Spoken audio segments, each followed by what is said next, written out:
bibigyan po ng pagkakataong sumagot formally ang Vice Presidente sa mga aligasyon, after which I think that process will be around a month, no? Magkakaroon na po ng formal proceedings, hearings po ang House Committee on Justice. Dito na po natin pwedeng ipatawag si Ramil Madriaga at pwede rin po mag-request po ng additional documentation and iba pang mga papeles mula po sa iba't ibang mga ahensya po ng gobyerno. Opo, si Madriaga po ba, kumusta ang kanyang seguridad? Ang House po ba ay may say na sa seguridad ni Madriaga? To be clear, yung pong merong jurisdiction over Mr. Madriaga would be the court, no?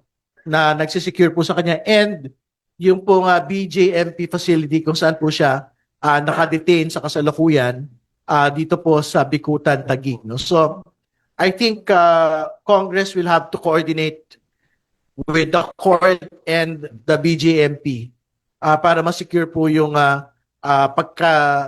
yung pong safety ni Mr. Madriaga. At to ensure na pagka he is invited to the House, he can actually in fact attend the proceedings. Kung sakasakaling tumagal yung process, kung nakikita nyo ba na yung pagdinig ay tatawid kahit na nakarecess na ang Kongreso?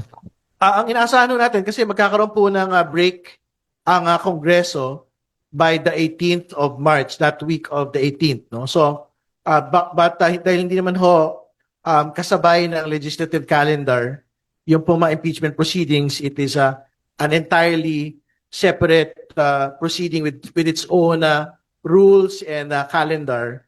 Pwede po magtuloy yung pong mga hearings even if Congress is on a break, no? So ang atin po expectation pag natapos na po yung palitan ng mga dokumentasyon at sagutan ng mga papeles, I think by pagkatapos po ng Holy Week, pwede na po magsimula po yung full congressional proceedings ng House Committee on Justice. Anong yugto po ng proseso na nakikita nyo na kinakailangang humarap yung pangalawang Pangulo?